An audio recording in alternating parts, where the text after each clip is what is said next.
The purchase notification for the $800,000 villa hit my son's cell phone at exactly 10:47 inches the morning.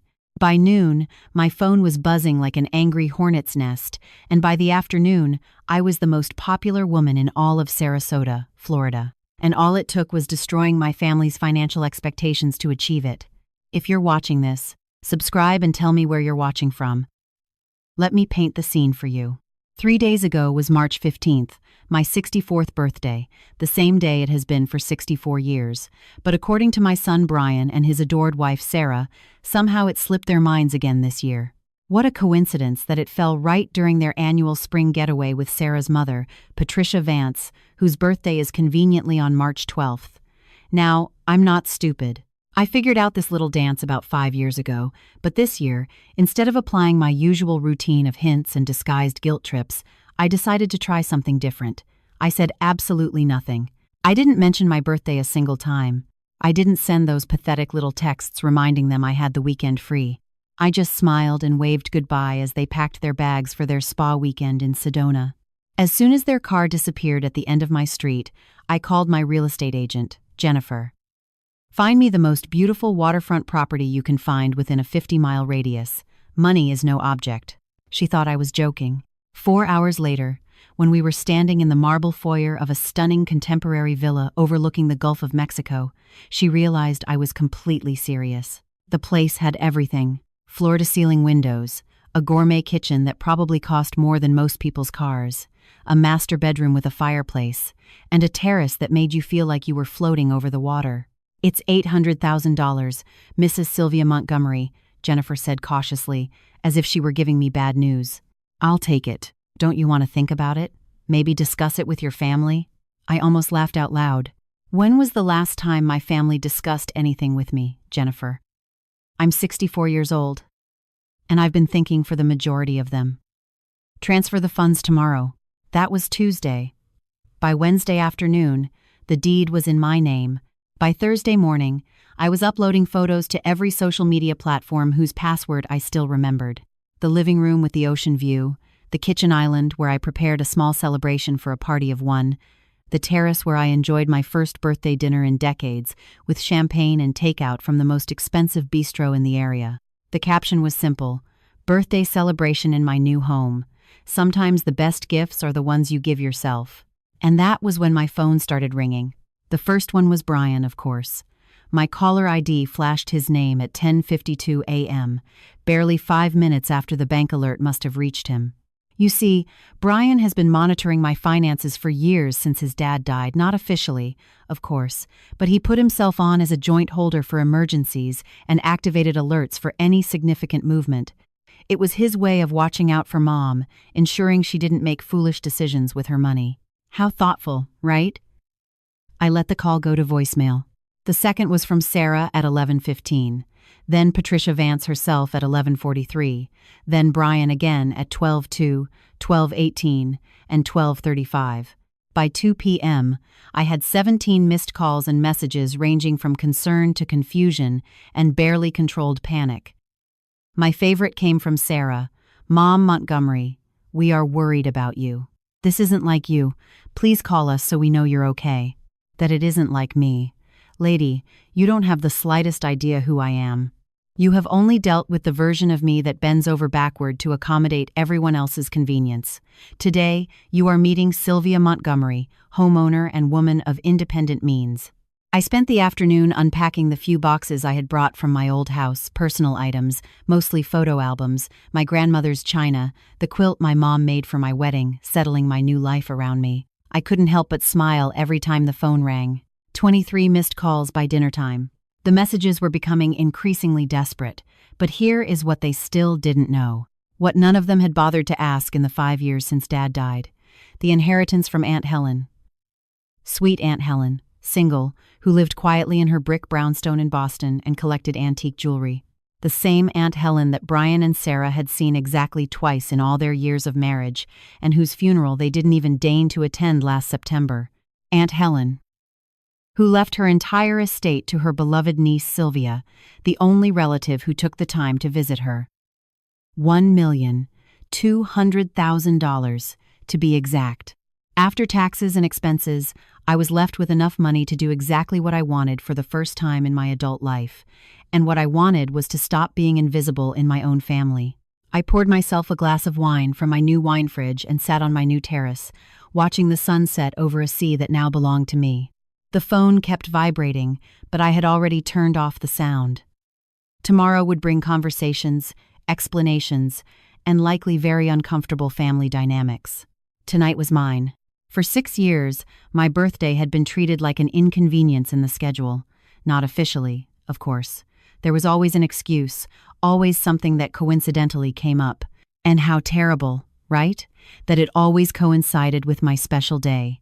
The first year was understandable. Patricia Vance had fallen and broken her hip just 3 days before my birthday. Brian and Sarah had to rush to Phoenix to help her get settled back at home. Family emergency, impossible to avoid. We would celebrate when they got back, except we never celebrated. When they returned, it was Easter preparations, then spring cleaning, and suddenly it was summer and my birthday had simply faded into the past. The second year, Patricia had a cardiac episode that in the end turned out to be anxiety and too much caffeine. But one doesn't know that when getting the panic call, right? Off they went to Phoenix again, leaving me with a supermarket cupcake and a promise that they would make it up to me soon. Years 3 and 4 followed the same pattern. Different emergencies, same calendar, same result. Me, sitting alone on March 15th, pretending it didn't hurt that my only son had chosen his mother-in-law's fabricated crises over his own mother's birthday again.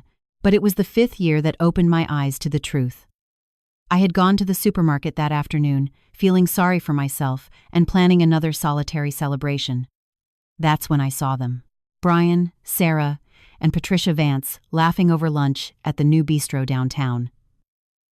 That was the day after my birthday. Mind you, the same day I had received a rush text saying Patricia was too unwell for visitors following her latest health scare. She looked surprisingly healthy for someone who had supposedly been bedridden with vertigo, healthy enough to raise a glass of champagne. Anyway, I sat in my car in that parking lot for 20 minutes, watching my son celebrate someone else's mother, while his own had spent the previous day wondering if she had done something wrong, something to justify being forgotten year after year. That was when I understood that this wasn't a series of unfortunate coincidences. It was a decision. Patricia Vance had decided that the second week of March belonged to her, and my son had decided that keeping his wife happy was more important than preventing his own mother from feeling like a stranger within her family. So this year, when March arrived and I started seeing the familiar signs, the carefully casual mentions that Patricia wasn't feeling well and that maybe we should plan something for later in the month, I also made a decision. I chose silence. Instead of my usual campaign of gentle reminders and hopeful suggestions, I said nothing. When Sarah mentioned they were thinking of visiting Patricia that weekend, I just smiled and said, "How nice for you all." When Brian called to ask if I had anything important planned for the 15th, I told him I was keeping my schedule flexible. They left on Friday afternoon with expressions of guilt and promises to call. I waved at them from my porch, and as soon as their car turned the corner, I called Jennifer, my real estate agent. Now, sitting in my new villa with my feet up on furniture that had never seen the inside of a family gathering to which I hadn't been invited, I couldn't help but appreciate the irony. They had trained me so well to be invisible that they forgot to pay attention when I actually disappeared. My phone lit up with another call. Brian. For the 4th time that hour. This time I answered. "Hello, sweetie," I said with a serene and pleasant voice. "Mom. Thank God. Where are you? What is going on?" Jennifer from Coastal Realty called and said you bought a house, an $800,000 house. That's right. It's gorgeous, Brian. A waterfront property, just like I always wanted. There was silence on the other end of the line. Then, "Mom, do you feel okay? This isn't like you at all." There was that phrase again, as if I were some predictable little mouse that couldn't make a decision without the approval of a committee. "I feel wonderful. Actually, better than in years." "How is Patricia's birthday celebration going?" Another pause. It's fine. But Mom, we need to talk about this house purchase. It's a major financial decision. You should have consulted us first." "Should I? Why?" "Why? Because you're not thinking clearly. One doesn't buy an $800,000 house on impulse." I walked toward my new windows and looked out at the water. A sailboat glided slowly by, its white sails catching the afternoon sun. And who says it was an impulse? Mom, you can't afford this. Dad's life insurance was comfortable, but not $3.2 million comfortable. What were you thinking? And there was the assumption that had guided so much of our relationship in recent years. Brian had decided I was financially fragile, emotionally fragile, probably mentally fragile too. A woman who needed to be supervised and protected from her own bad judgment. Brian, I said softly, there are several things about my financial situation that you don't know. What is that supposed to mean? It means I'm not the helpless widow you've been trying to manage, and that this conversation is far from over. But right now, I have a new house to enjoy, and a birthday to celebrate. Mom, wait. I hung up. The phone started ringing immediately. I turned it off and poured myself another glass of wine. Tomorrow would bring harder conversations, yes, but tonight was still mine. The inheritance that changed everything had been in my account for 6 months before I even told Brian that Aunt Helen had died. I know how that sounds. What kind of person doesn't mention that a family member has passed away? But here is the essential thing about Aunt Helen. To my family, she practically didn't exist. Brian had seen her twice in his 38 years. Sarah had shaken her hand at our wedding and forgotten her name immediately. When I mentioned her in conversation, I received polite nods and blank stares. Helen was my father's sister, a woman who chose career over marriage back when that was still considered scandalous. She had worked her way up from secretary to vice president at an insurance firm in Boston. She bought her brick brownstone in the 82nds, when Beacon Hill was still somewhat accessible, and spent 40 years making quiet, smart investments. I was the only relative who visited her regularly. Every couple of months I drove up to Boston, or flew when I moved south, and we spent the weekend together. We went to museums, tried new restaurants, walked through the public garden. She told me about her travels, her art collection, her complicated relationship with our father, who never really forgave her for refusing to settle down as expected of a woman. Helen was sharp, funny, and completely unapologetic about living life on her own terms, the complete opposite of what I was taught a woman should be. When she was diagnosed with pancreatic cancer last May, I was the one who sat with her at chemotherapy appointments, who helped her put her affairs in order when it became clear the treatments weren't working. The one who held her hand when she died on a Tuesday morning, quietly, in September. Brian and Sarah sent flowers to the funeral. They were on a wine-tasting weekend in Napa and couldn't change their plans. After the service, Helen's lawyer, Mark Rivers, asked me to stay. "Sylvia, your aunt left very specific instructions regarding her estate," he said, handing me a sealed envelope. "She wanted you to read this in private." Inside was a letter in Helen's precise handwriting. "Dearest Sylvia, if you are reading this, it means I am gone, and surely you are sitting in Mark's office trying not to cry in front of a stranger. Stop it. I lived exactly the life I wanted, and I regret nothing. What you need to know is this. I have left you everything. The house, the investments, the art collection, everything. Not because you are my only living relative, but because you are the only one who ever saw me as a person and not as an obligation or an embarrassment. I have observed your family dynamic for years, and I need you to understand something. That son of yours loves you, but he has been programmed by that wife of his and by her mother to see you as a burden that must be managed, not as a woman who deserves respect. They have made him believe you are fragile, that you need his protection, that you cannot be trusted to make your own decisions.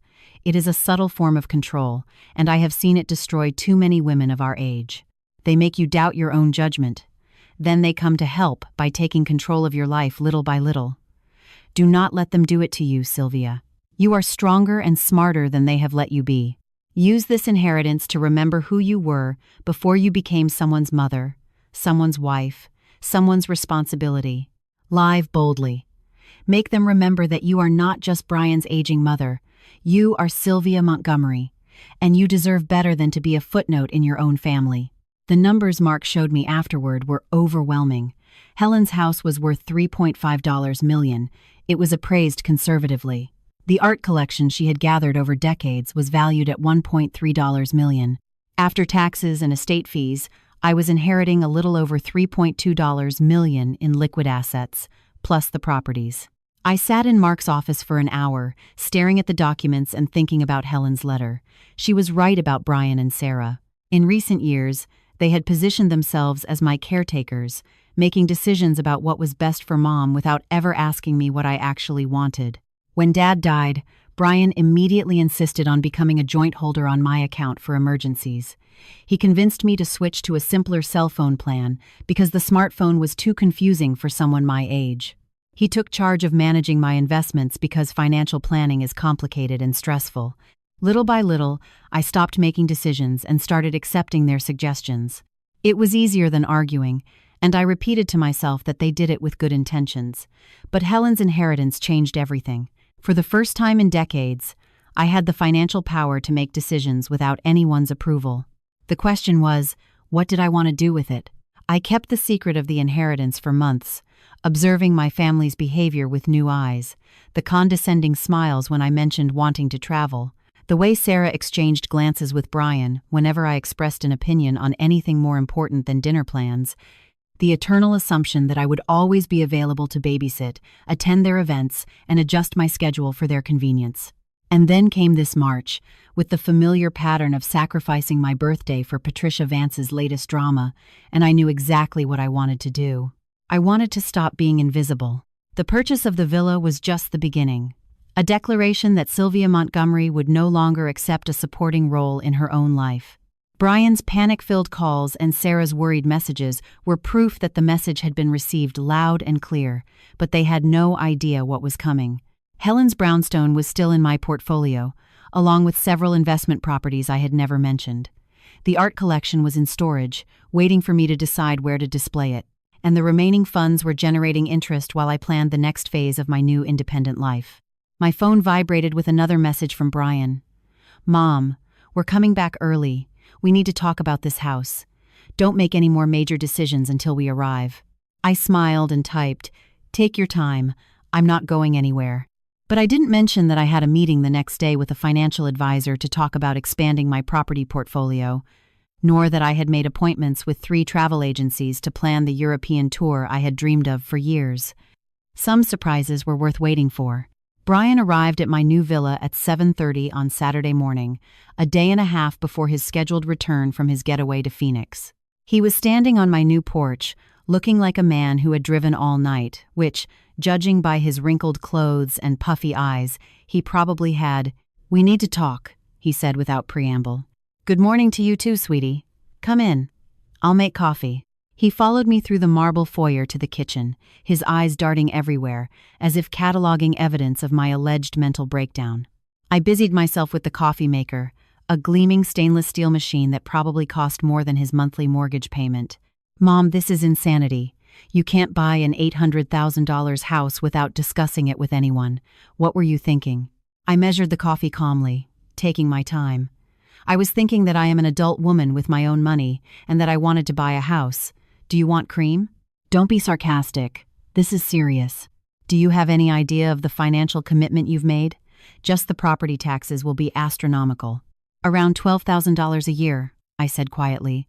"It's already budgeted." Brian stared at me. "How could you budget that?" "Mom, Dad's life insurance was $150,000. Even with your savings and Social Security, you don't have this kind of money." And there was the moment I had waited for. My dear son had been so busy managing my finances from his perspective that he had never bothered to find out what my economic situation actually was. "Brian, when was the last time you checked my bank statements?" "Really checked them, not just monitored for unusual activity." He paused, clearly uncomfortable. "I check for large withdrawals or suspicious transactions to protect you from scams or bad decisions." "Protect me? How thoughtful." I poured the coffee into 2 mugs and handed him one. "What you have been doing is monitoring my spending without understanding my income." "What is that supposed to mean?" I sat at the kitchen island and motioned for him to sit too. Through the floor-to-ceiling windows, the sea sparkled in the morning sun. A perfect day for awkward conversations. "It means that for the last 6 months, you have been treating me like an elderly woman on a fixed income who needs to be protected from her own financial impulses. What you didn't know is that I inherited $1.2 million from Aunt Helen." Brian's mug stopped halfway to his lips. "What?" "Aunt Helen passed away in September. She left me everything." "That's impossible." "Aunt Helen was Nobody. She worked at an insurance company. She was vice president of that insurance company for 20 years. Furthermore, she owned premium real estate in Boston and had a very solid investment portfolio. But you wouldn't know that because you never took the time to get to know her. Brian set his mug on the table with trembling hands. 1.2 million. And you didn't tell me. Why should I have? You spent the last 5 years convincing me that I wasn't capable of making my own financial decisions. Why would I consult with someone who thinks I need supervision to buy groceries? I didn't. I never said that. You didn't have to say it, Brian. You've treated me like an incompetent child since your father died. Joint bank accounts so you can review my spending. Simplified phone plans because technology is too confusing for someone my age. Investment management because financial planning is too stressful for me. His face was starting to turn red, like when I caught him lying as a teenager. I was just trying to help. Sarah said that older people sometimes make bad financial decisions, that the family needs to intervene before they spend their own money on what they want instead of what you approve of. Mom, that's not fair. We have never tried to control your spending. I laughed, and it sounded sharper than I intended. Brian, you monitoring my accounts and questioning every purchase over $500 is literally the definition of controlling my spending. We sat in silence for several minutes. Brian looked out at the sea, processing all this new information. I took a sip of coffee and waited. After 38 years of being his mother, I knew when to push and when to let him think for himself. Finally, he spoke. Why didn't you tell me about Aunt Helen? Because I wanted to see how you would react when I took an independent decision. And your reaction was exactly what I expected.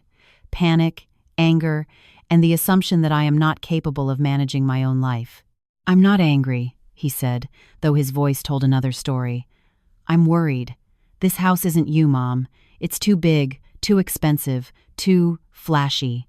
Too flashy? For whom? For an older widow who should feel grateful for whatever crumb of attention her family decides to give her? That's not what I meant. Oh, no? When was the last time you asked me what I wanted, Brian? What I was dreaming of? What I was planning for my future? When was the last time you treated me like a person with her own desires instead of a responsibility to manage? He stayed silent for a long time. When he finally looked at me, there was something different in his expression. It wasn't anger. It was something akin to recognition. I thought I was protecting you. Protecting me from what? From living my own life? From making mistakes? From someone taking advantage of me? From the world changing too fast around me? I reached across the kitchen island and covered his hand with mine. Sweetie, I raised you. I managed your father's businesses for 30 years and navigated my entire life to become a widow. I think I can handle buying a house.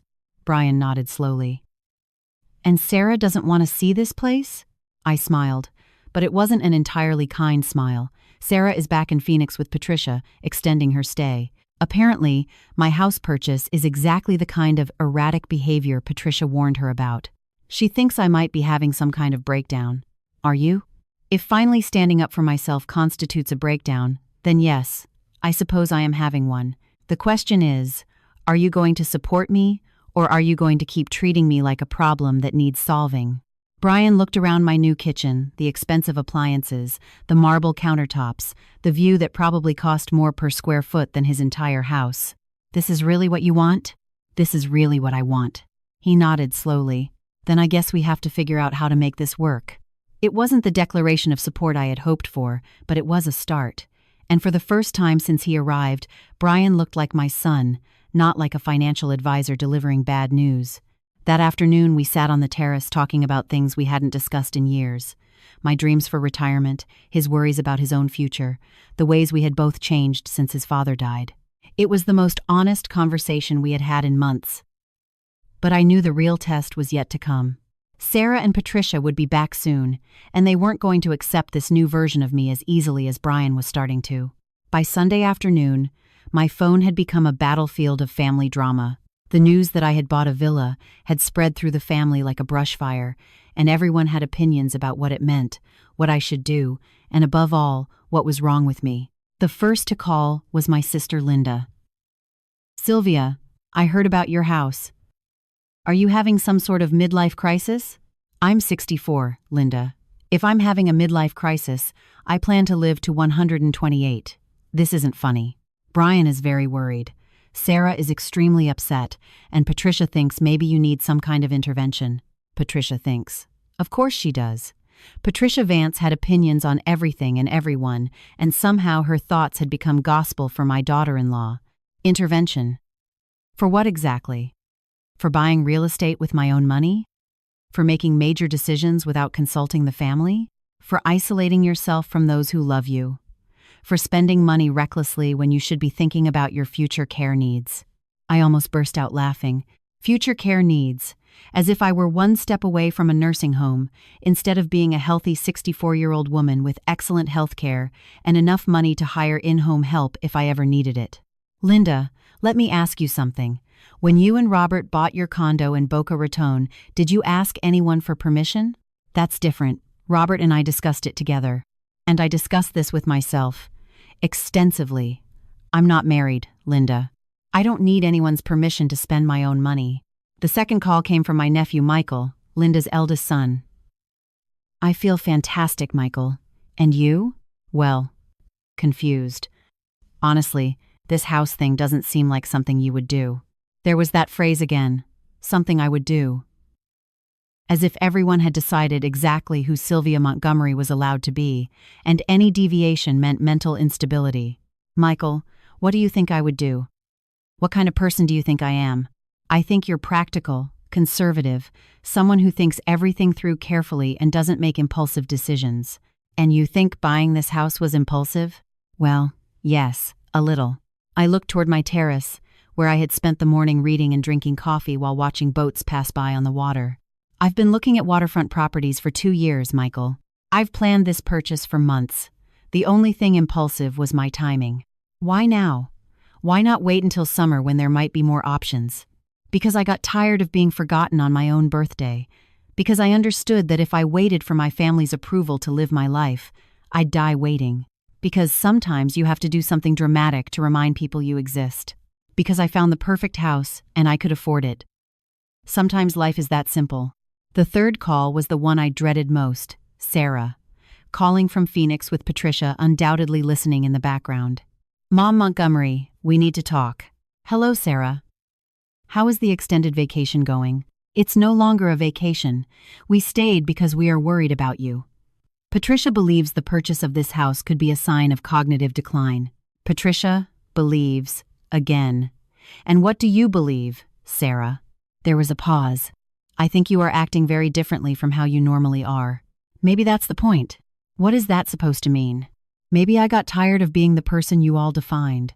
Maybe I wanted to see what happened if I acted like someone with agency and financial independence instead of the aging mother who needs constant supervision. No one is supervising you. Brian monitors my bank accounts. You and he plan family events without asking what I want. Patricia gives advice on my life decisions as if she had any authority over me. If that isn't supervision, what is? Another pause. I heard murmurs in the background. Patricia, no doubt, telling her what to say. We worry that you make such big decisions without thinking them through properly. Sarah, I am an adult woman with a master's degree and 30 years of business experience. I think I can handle buying a house. An $800,000 house, Mom Montgomery. That's not just any house. No, it isn't. It's the house I wanted, and since I could afford it, I bought it. Just like you and Brian bought your house because you wanted it and could afford it. That's different. We are younger, we have incomes, we consulted with financial advisors. I also have income plenty. In fact, and I also consulted with a financial advisor. From there, the conversation deteriorated. Sarah became increasingly tense, evidently frustrated because her usual methods for managing me were no longer working. When we finally hung up, she announced that she and Patricia would be cutting their trip short to come have a proper conversation about my living situation. The fourth call came from Brian, clearly briefed by Sarah. Mom, I think we need to sit down as a family and talk about this situation. What situation? The situation where you bought a house you love with money you earned. The situation where I took a major decision without consulting how that would affect the rest of you. And there was the real problem. Not that I had made a bad decision, but that I had made a decision that didn't fit their plans for managing my life.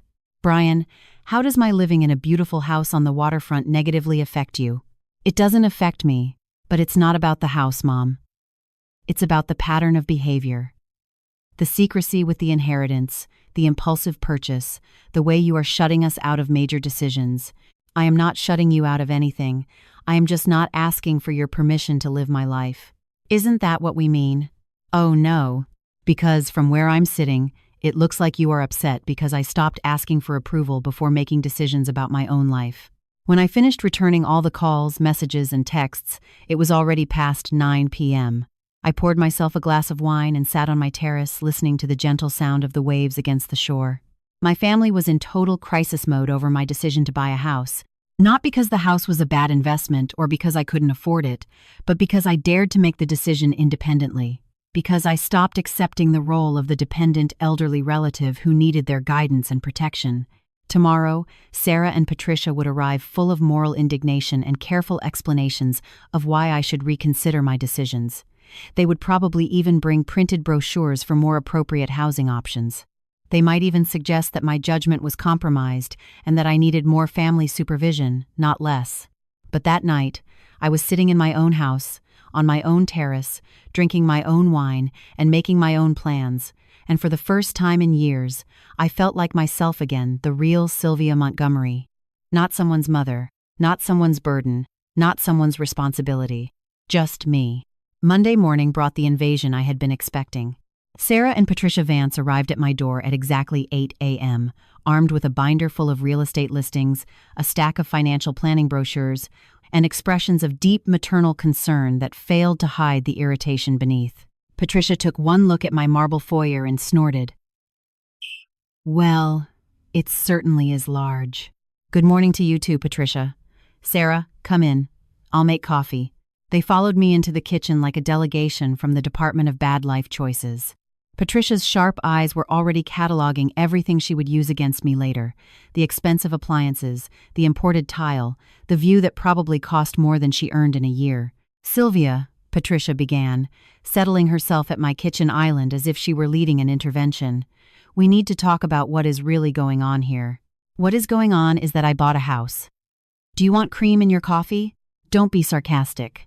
Patricia opened her binder and pulled out what looked like a carefully prepared presentation. This purchase represents several concerning patterns of behavior that Sarah and I have been analyzing. Of course they had. My daughter-in-law and her mother had been dissecting my mental state as if it were a geriatric psychology case. And what patterns would those be? Sarah chimed in, clearly rehearsed. Secrecy regarding major financial changes, impulsive decisions, social withdrawal from family activities, and now this purchase, which, frankly, seems designed to prove a point rather than answer real housing needs. Interesting theory. What exactly do you think I am trying to prove? Patricia leaned forward, using the tone she surely used with difficult clients in her insurance days, that you don't need your family's input for major decisions, that you are still capable of handling complex financial transactions, that you aren't ready for the kind of guided living that would be more appropriate for someone your age. Guided living. I nearly spat out my coffee. Is that what we call nursing homes now? We aren't talking about nursing homes, Sarah said quickly. We are talking about age-appropriate housing with integrated community support systems.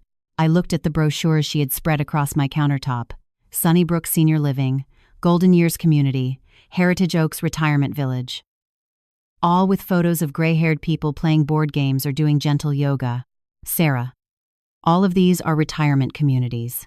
They are active adult communities with excellent amenities and healthcare partnerships, Sarah corrected. Patricia reviewed several options before coming today. Patricia reviewed options without consulting me, of course. Because clearly, Patricia Vance is now in charge of my housing decisions. How thoughtful, right?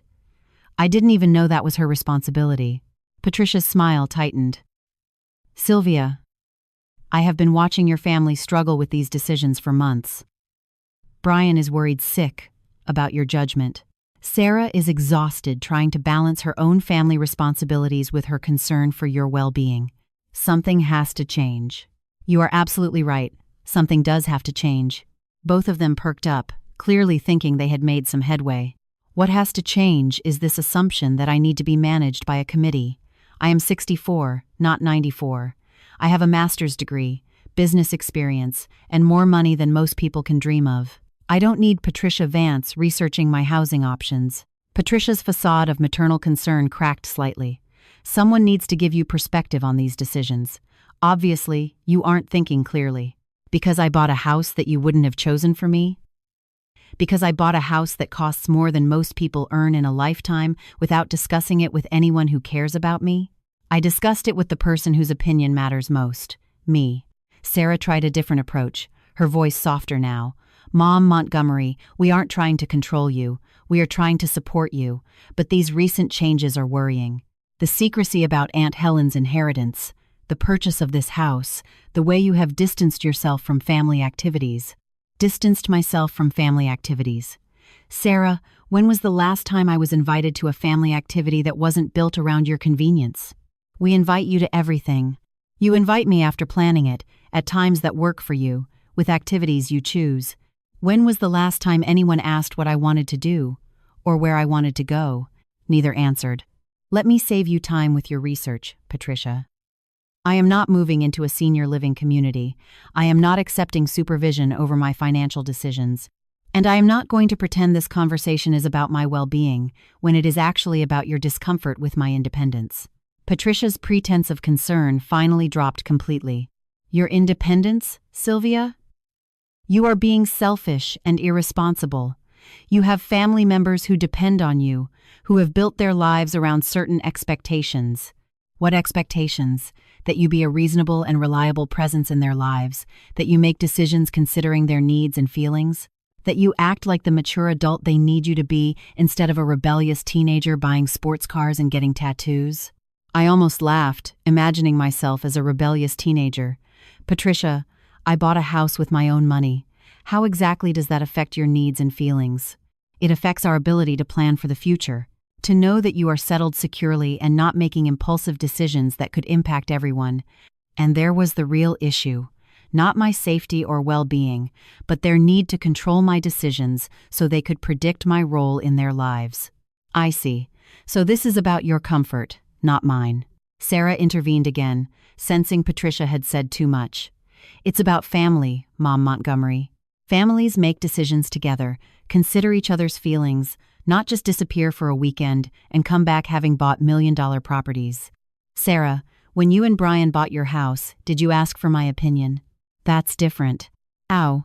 Because you are our mom. We look for stability and consistency in you.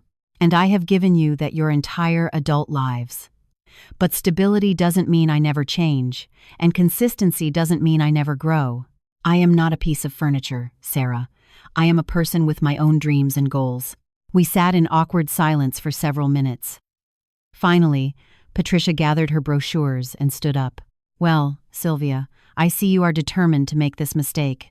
But when this house becomes too much for you, when loneliness gets to you, when you realize that independence is not the same as happiness, don't expect the family to come pick up the pieces. I wouldn't dream of it, Patricia. After they left, I sat in my beautiful kitchen, looking at my beautiful view, thinking about Patricia's words.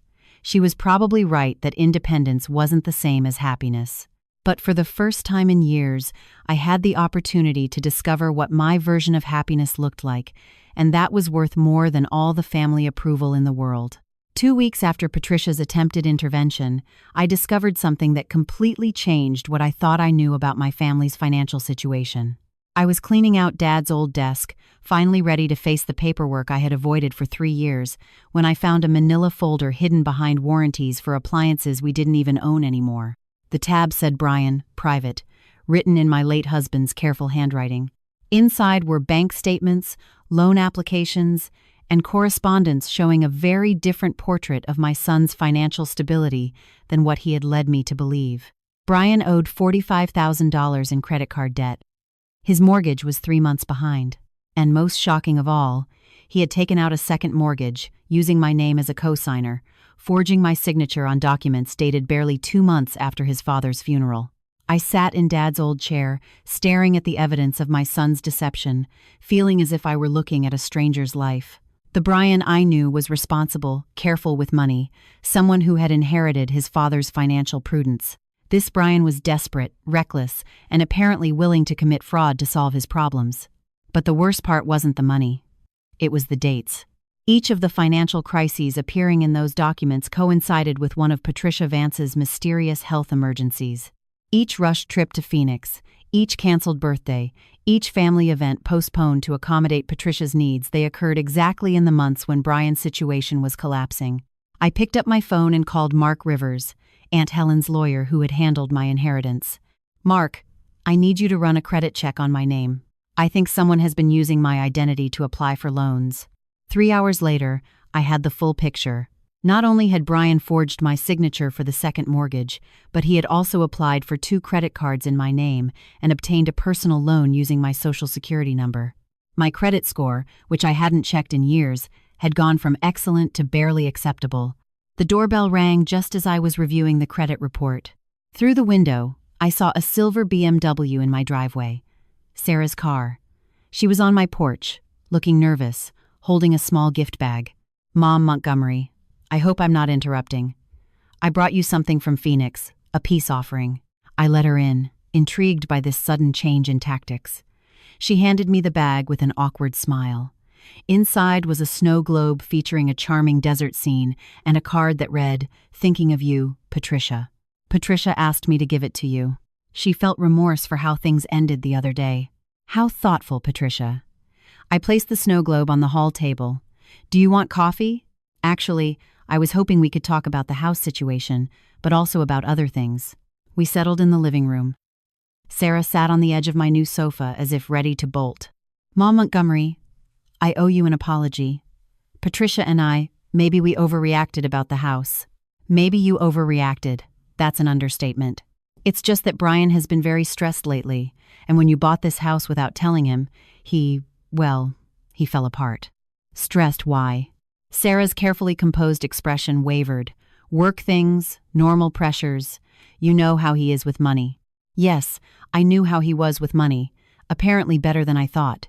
"Sarah, how long have you known about Brian's financial problems?" The color drained from her face. "What financial problems?" "The credit card debt, the mortgage arrears, the loans he has taken out using my name without my permission." I don't know what you're talking about." But her expression said otherwise. Sarah knew exactly what I was talking about. The forged signatures, Sarah. The identity theft. The fact that every single one of Patricia Vance's health emergencies coincides with a moment when Brian needed to avoid talking about money. Sarah's composure collapsed completely. "He didn't mean for it to go this far. It started small, just one credit card to get through a rough patch. Then Patricia did get sick. And the medical bills? What medical bills? Patricia has excellent insurance. Not for the treatments she needed. The experimental therapies, the private specialists. Brian felt responsible because she has been so good to our family." I stared at her. The pieces were starting to fit together one by one. "Sarah, exactly how much money has Brian given Patricia Vance?" "It's not like that. It's not giving, it's investing." "Investing in what?" "Patricia has connections in the medical research field.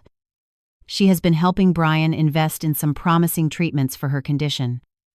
When they yield results, we will recover everything we've put in, plus profits." My blood ran cold. "Sarah, Patricia Vance does not have connections in medical research. She was an office administrator at an insurance company before retiring." "No, that's not. She has friends who work in pharmaceutical development.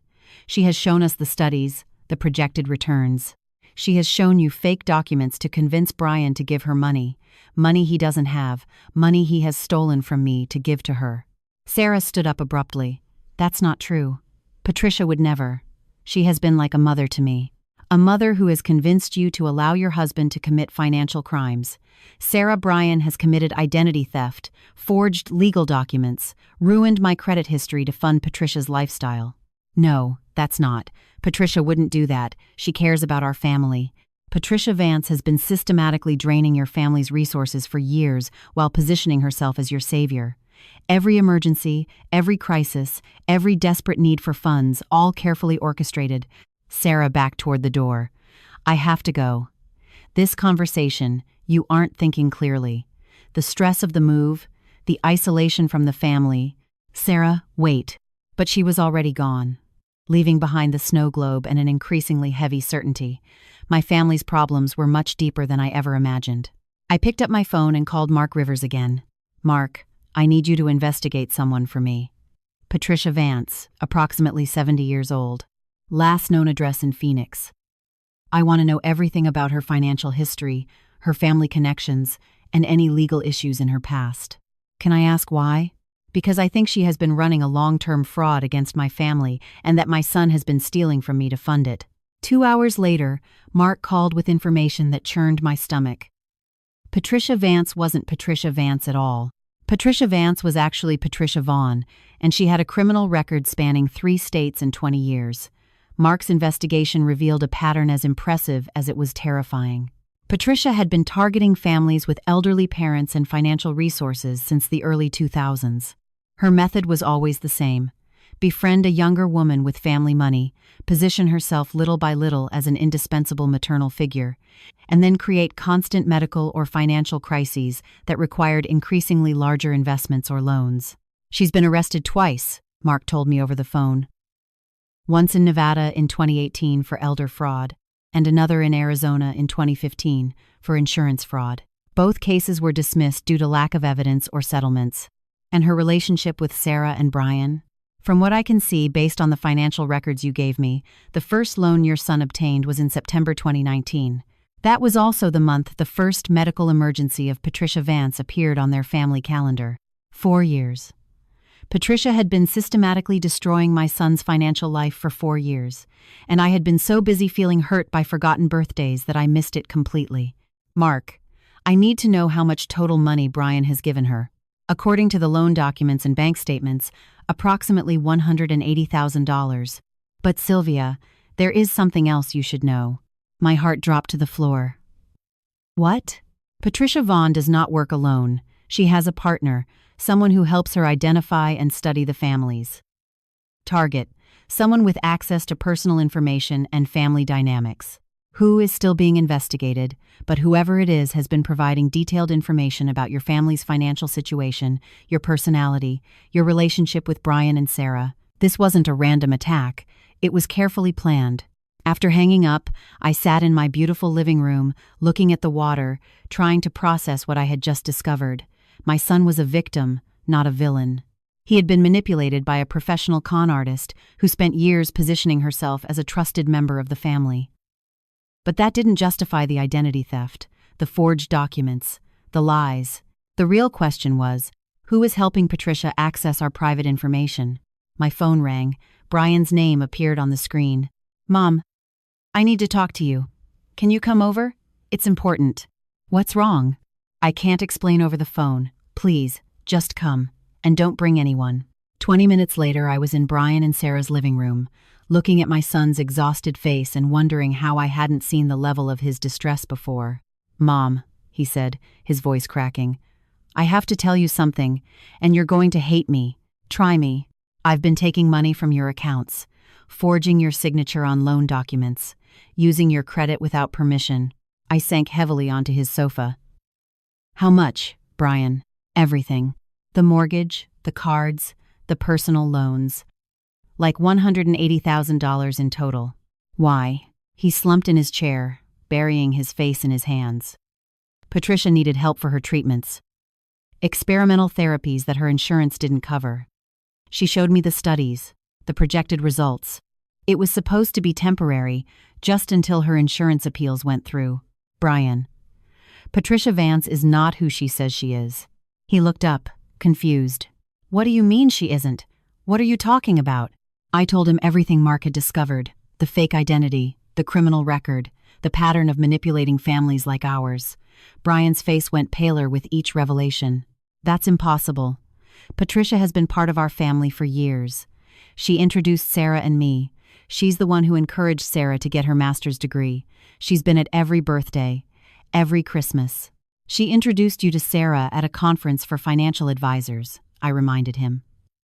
Sarah was there representing her company, and Patricia introduced you because she said you would make a good couple. The pieces clicked into place. A horrible, cold click in my stomach. Brian, what kind of conference was it? estate planning and financial services for seniors. Patricia said she was there as a consultant. Did you meet Sarah before or after your dad's diagnosis? Just before. Why? Oh, God. Brian's face went completely white. Do you think Patricia chose our family because of Dad's illness? I think Patricia researched our family before arranging the chance meeting. She knew your dad was going to die. She knew I would inherit money. She knew you would be in a position to access my finances when he was gone. Brian stood up abruptly and walked to the window. Sarah knows nothing. She can't know. She loves Patricia for real. She trusts her completely. Or Sarah is working with her. No. Brian spun around. Mom, you can't think that. Sarah loves me. She loves our life together. Brian. How much does Sarah know about your financial situation? She knows we've helped Patricia with medical expenses. She doesn't know about the loans or the forged signatures, nor about the identity theft. She doesn't know you're doing crimes for her mother? We were interrupted by the sound of Sarah's car entering the garage. Brian went pale again. Don't tell her we talked about this. Not yet. I need time to explain. Brian, we don't have time. Patricia is running a sophisticated scam, and Sarah might be involved. She isn't part of it. She can't be. The front door opened, and Sarah entered with shopping bags and a bright smile that didn't reach her eyes. Mom Montgomery, I didn't know you were here. How nice. She looked nervous, more nervous than a person should be seeing her mother-in-law unannounced. Hello, Sarah. Brian and I were talking about family finances. Oh. Her smile faltered. I hope nothing serious.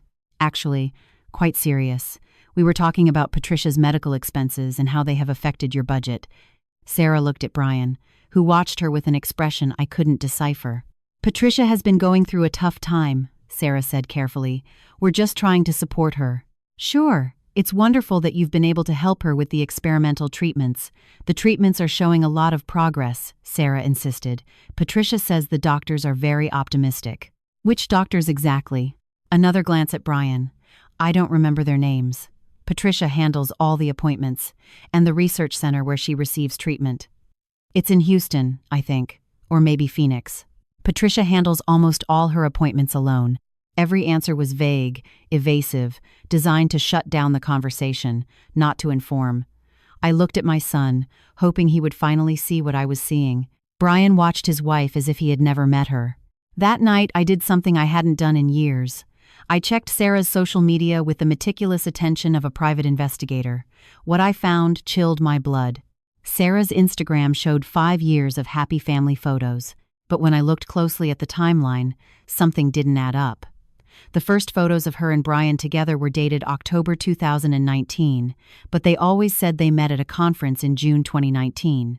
Where were the photos from the beginning of the relationship? The casual outings, the getting-to-know-you moments? Instead, her history began abruptly with photos where they already seemed like an established couple. Family dinners with Patricia very much in the forefront. Christmases where Patricia was clearly the center of attention. Wedding planning photos where Patricia participated more than the bride and groom's actual mothers. I then moved to Patricia's Facebook. Her profile said she had lived in Phoenix all her life, but her tags told another story. Photos in Nevada, Arizona, and Oregon, all within the last 10 years, always with different families, always positioned as the dear friend or adopted grandmother. In an album named My Nevada Family, Patricia celebrated Christmas with a couple and their teenage daughter. She was wearing the same necklace she had worn at Brian and Sarah's wedding. In another album from Oregon, she appeared at a graduation party surrounded by young people calling her Grandma Pat. The pattern was crystal clear once you knew what to look for. Patricia infiltrated families, became indispensable, and then drained their resources little by little before moving on to the next victims. But Sarah's role remained unclear to me. Was she a victim like Brian, or was she an accomplice? The answer came at 11:30 p.m. when my security system alerted me that someone was in my driveway. Through the window, I saw Sarah's car parked at the foot of my driveway, engine running, lights off. She sat there for several minutes, clearly talking on the phone. Then she got out and circled my house toward the terrace. I watched her from the darkness of my living room as she tried to open the sliding door that led to my kitchen. When it didn't open, she took out her phone and made another call. Her body language was agitated, frustrated, After about 10 minutes, she returned to her car and left. The next morning, I called Mark Rivers. "Mark, I need you to investigate Sarah Valverde. That was her last name before marrying Brian. Any particular reason? I think she might be working with Patricia Vaughn. I need to know if Sarah is who she says she is." The results arrived in a matter of hours and confirmed my worst fears. Sarah Valverde never worked for the financial firm she claimed to represent. The college degree she showed Brian was fake. Her work history invented.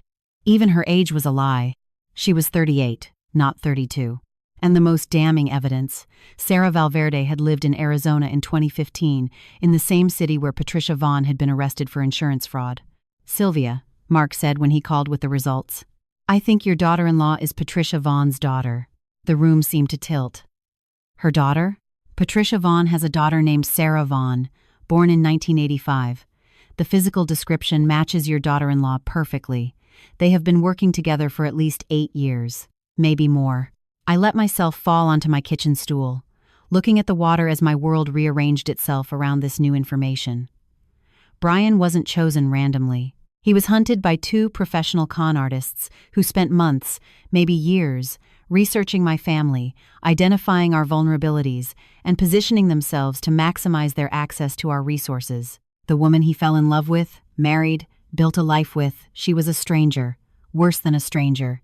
She was a predator who had been destroying his financial future while pretending to love him. My phone rang, Brian's name on the screen. "Mom, something is wrong. Sarah left early this morning and hasn't come back. She's not answering her phone. I found some papers in her dresser drawer and I think I need to show them to you." "What kind of papers?" I asked. "Bank statements from accounts I didn't know existed. Credit reports with my name for debts I never authorized. And photos, Mom. Photos of our house, of our cars. Documents from Dad's estate. It looks like she has been documenting everything." "Brian, don't touch anything else. Don't move those papers. Don't call Sarah. Don't do anything until I get there." "Mom, what is going on? What is happening?" "I'm going to explain when I see you." "But Brian, you have to prepare yourself. Sarah is not who you think she is." When I arrived at Brian's house, he met me at the door looking like he had aged 10 years overnight. In his hand, he carried a manila folder full of evidence that Sarah had been systematically documenting our family assets, habits, and vulnerabilities for years. Bank statements showing regular transfers to accounts in Patricia's name, photos of insurance documents, investment statements, and legal papers, even photos of me at family gatherings annotated with details about my personality, my relationship with Brian, and my possible access to family resources. But the most disturbing item was a handwritten letter in Sarah's impeccable cursive. "Mom, the situation with the Montgomerys is working better than we planned. Brian trusts me completely and still has no idea about the loans. His mother is more suspicious than we anticipated, but her recent house purchase suggests she has significant hidden assets. We need to accelerate the timeline before she starts asking too many questions. The aunt's inheritance was bigger than we estimated. If we manage to access those funds, this will be our biggest score yet." Brian read the letter with trembling hands. When he finished, he looked at me with eyes full of betrayal and pain. "She never loved me. She never loved me, did she?" "No, honey. I don't think it was love. Our whole marriage was a lie. I'm afraid so." He crumpled the letter and threw it against the wall. "How could I be so stupid? How did I not see this? Because you are a good person who trusted someone you loved.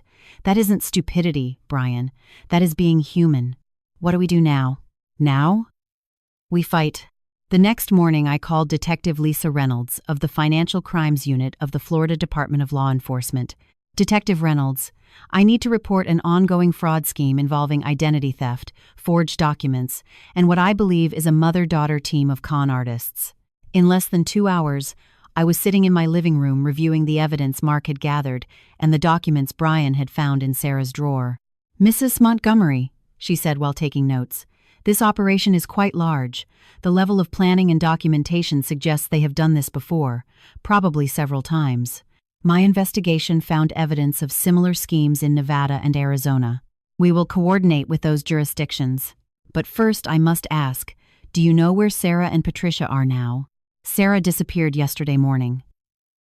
Patricia is supposedly in Phoenix, but I doubt it. Detective Reynolds wrote something on her tablet. We have to move fast.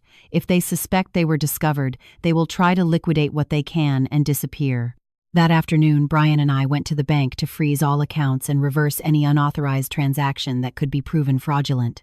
The process was complicated because Brian had signed some documents, even if deceived about their purpose. Mr. Montgomery, the manager explained, several of these transactions will be difficult to reverse because you authorized them, even if it was under false pretenses. How much can we recover? I asked. Probably around 60% of the fraudulent charges. And the rest depends on if we manage to locate the responsible parties and recover assets. Brian looked down, devastated. So I've lost over $70,000 forever. It's possible. But, Mrs. Montgomery, the manager added, there is something else you should know. Yesterday someone tried to access your accounts using forged power of attorney documents. I felt my blood freeze. What kind of access? They tried to transfer $500,000 from your investment account to an offshore bank. Our protection systems detected it, but it was a sophisticated attempt. Detective Reynolds looked up from her notes. They are accelerating their plan.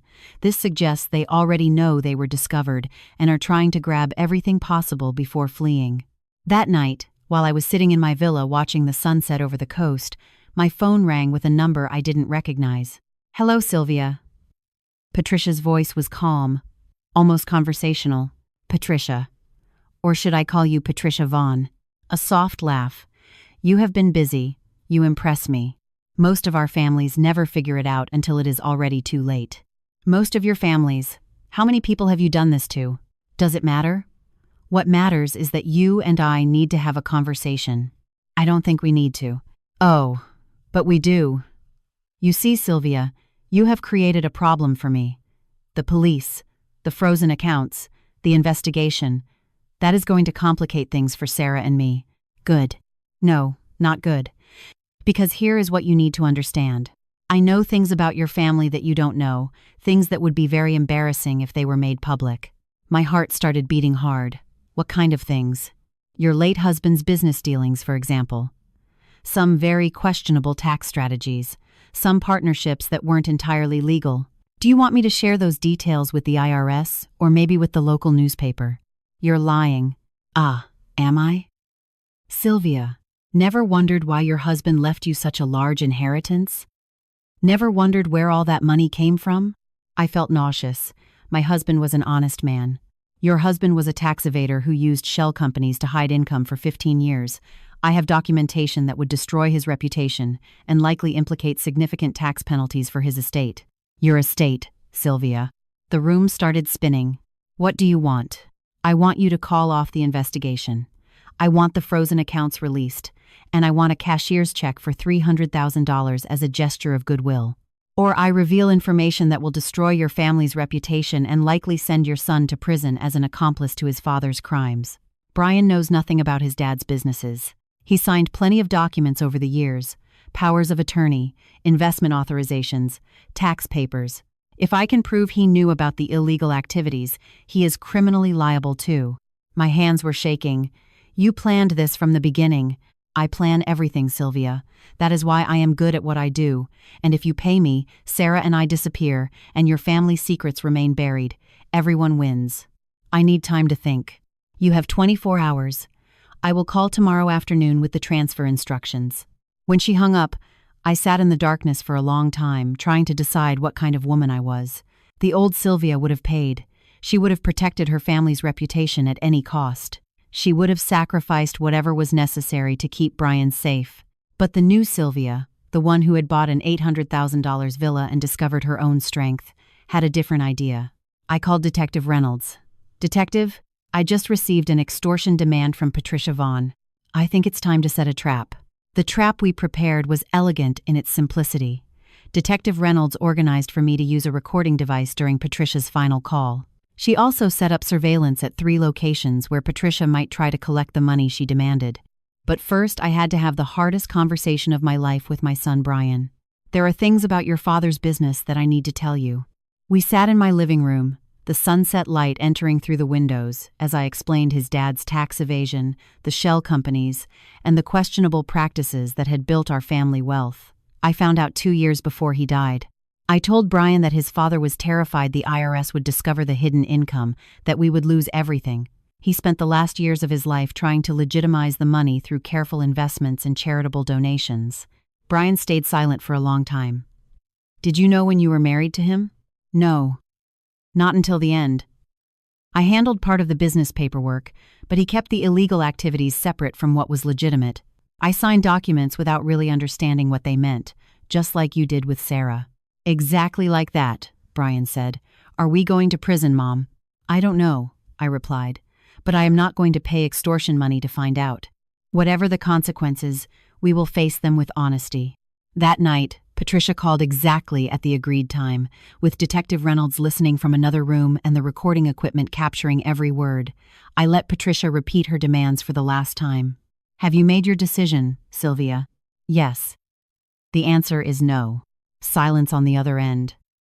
Then I don't think you understand the consequences. I understand perfectly. You are going to divulge information about my husband's tax evasion. You are going to try to implicate Brian in crimes he didn't commit. You might succeed. You might destroy our reputation and cost us a lot of money. Then why do you refuse to pay? Because I am tired of being afraid, Patricia. I am fed up with people controlling me with threats and manipulation. If my husband violated the law, there will be consequences. If Brian and I have to face fines or even criminal charges, we will. But I am not going to give you $1 more to keep the illusion that my life is perfect. You are making a mistake, Sylvia. Maybe. But it is my mistake. You are going to regret this. I doubt it. You see, Patricia, you made a critical error when evaluating my family. You assumed that I valued protecting my reputation more than protecting my dignity. You were wrong. I hung up. In a matter of hours, Patricia carried out her threats. The local newspaper received an anonymous package with documentation of my late husband's financial irregularities. The IRS received copies of the same information. Brian and I spent the next week meeting with lawyers, accountants, and tax specialists. The damage was significant. I had to pay $220,000 in back taxes and penalties. Brian faced the possibility of criminal charges for signing documents related to illegal activities, although his lawyer was convinced that his lack of knowledge would protect him. But something unexpected happened during those terrible weeks of legal meetings and financial adjustments. Brian and I became closer than we had been in years. Without the weight of secrets between us, without the manipulation of Patricia and Sarah, we rediscovered the relationship we had lost after his father's death. "Forgive me, Mom," he told me one afternoon while we were on my terrace watching the sunset, "for everything, for the identity theft, for the lies, for treating you as if you couldn't handle your own affairs." "I am sorry too," I replied, "for keeping secrets about your father's business, for letting you fight Sarah's manipulation without realizing what was happening. Do you think we are going to get through this? I know so. Maybe we will be poorer, and undoubtedly wiser, but we are going to get through it." 3 months later, Detective Reynolds called with news about Patricia and Sarah. "We found them in Texas," she told me. "They had been running the same scam on a wealthy widower there. The state prosecutor has already detained them, and now they will face charges for fraud, extortion, and identity theft." "What kind of charges?" "Wire fraud, identity theft, extortion, conspiracy. If convicted, they could face several years in prison. And the money? We recovered around $150,000 in various accounts. It's not everything, but it's something. Brian recovered his life little by little. The divorce was finalized without opposition because Sarah couldn't appear in court while fighting her extradition. He sold the house that held too many painful memories and bought a smaller place, closer to my villa. I kept the waterfront property, not because I needed so much space, but because it represented something important. The moment I stopped apologizing for taking up space in my own life. Now, a year later. A year. I wake up every morning in my beautiful bedroom overlooking the Gulf of Mexico, and I think about the lessons I learned from Patricia Vaughn and her daughter. They taught me that some people see kindness as weakness, generosity as stupidity, and love as an opportunity to exploit others. They showed me that those closest to us can hurt us deeply, not because they hate us, but because they have learned to see us as resources, not as people.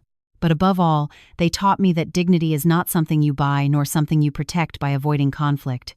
Dignity is something you claim when you refuse to allow others to define your worth, your capabilities, or your decisions. Now I am 65 years old. Brian visits me twice a week, and we are building a relationship based on honesty and not on assumptions. I have started to travel, take art classes, and make friendships that see me as Sylvia, not as someone's mother, someone's widow, or someone's responsibility. Sometimes the best revenge isn't getting even. Sometimes the best revenge is simply refusing to continue being small in a world that insists on shrinking you. The purchase of the villa that started this whole mess wasn't really about the house.